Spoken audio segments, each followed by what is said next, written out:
Hey, here we got our second battle report of 6th edition. Once again, I'm playing my 1500 point Draigowing. Same list as the game against the Blood Ravens. We've got Draigo and a 10-man Paladin squad with Apothecary, Banner, 4 side cannons that are mastercrafted, and an assortment of hammers and halberds. 2 Cypherman Dreads, old school 5th ed. We got 1 Cyback with a 5-man strike squad with Psychic. That's all she wrote. And here we've got Sans 1500 point Demon list, which is ridiculous, with 3 Soul Grinders, Fate Weaver, we've got 1 Greater Chicken, 10 Plague Bearers, 5 Plague Bearers, and 5 Flamers of Tzeentch. Alright, so this is how the board is set up. It is Dawn of War, which is used to be Pitched Battle. So we got 12-inch deployment zones, and we've got the Scourging. So we've got objectives placed that are worth something. The Grey Knights are all deployed in a corner over here behind the Warpquake. We got a 4, a 2, a 3, a 3. Right behind that building. The 2 in the forest, and the 1 is over here on the hill.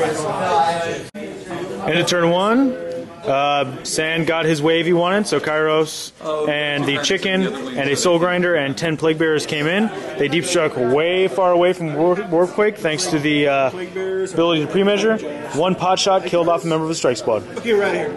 Here we are at the end of Overwatch's turn 2. The Grey Knights moved up a little bit, not very far. Turned over this objective. The randomness is making it a 6. It's one of those gravitational things. We call it Grav Wave Generator. Grav Wave Generator. And you love it, so shut your mouth. I do love it. It's fine. Shot everything at the Chicken from the 2 squads. Didn't do anything. I shot 1 Cypherman at Kairos and grounded him. Shot the other one at him. Didn't do anything. Razorback didn't do anything. So we are on to Sand's turn 2. This is the end of bottom of 2. We got a Soul Grinder and we got a Flamer squad in. They both, the small Plague Bearer squad, the Soul Grinder and the Flamers came in off the icon outside of Warpquake. The Nervo guys came in over there, revealing an objective. We had some shooting, which was very effective from the Soul Grinder, and killed off all but the last strike squad member, who made morale. On to turn 3. We got the end of Overwatch's turn 3. The 2 side dreads both shot at Fate Weaver. One of them grounded him.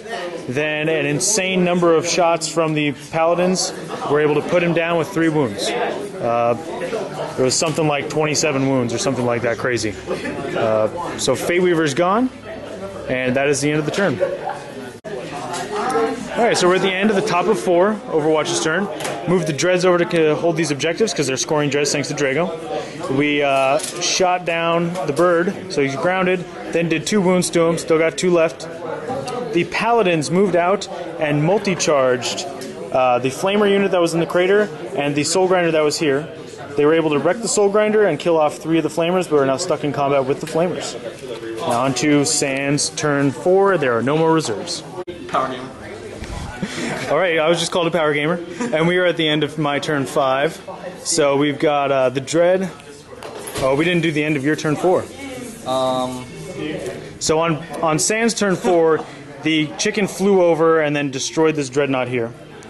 In combat, the Flamers died. That was it.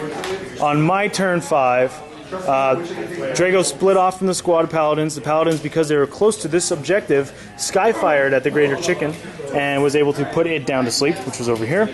Draigo, then the Cypherman that's alive and the Cyback was able to kill off 5 Plague Bearers. And then Draigo charged the Soul Grinder, and with 5 attacks that all hit, rolled 4 1s and a 3. The Soul Grinder then put the last wound on Draigo, and he is gone. On to Sand's turn 5. This is the end of turn 5. Sand moved his Soul Grinder over, solidified his hold on objectives, trying to hide the Plague Bearers from any shooting. The Soul Grinder flamed 6, caused a wound on the 1 Hammer Paladin, and that was that. Let's see if the game ends on a 1 or a 2. Game goes on. On to Overwatch 6. The end of the top of 6.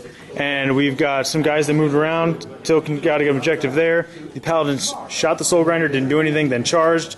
Put 2 penetrates through. I took off a weapon. It ignores everything else, so there's 3 whole points left. The Soul Grinder was not able to strike back. So we'll see what happens. Here we are at the end of the bottom of 6. Nothing happened but some shuffling in the movement phase. The Soul Grinder was finally put down after killing the Side Cannon and Force Sword guy by the hammers. Only one result was able to do it. That's all it needed. Let's see if the game ends. It does not. Right? Alright, here we are at the end of turn 7, the whole thing. We didn't film the in-between turn 7 because nothing happened. We just moved around, had night fight. Overwatch has got a 3 objective and a 4 objective for 7. With the Warlords and the First Bloods and everything, Sand ends up with a 7. Overwatch ends up with a 9.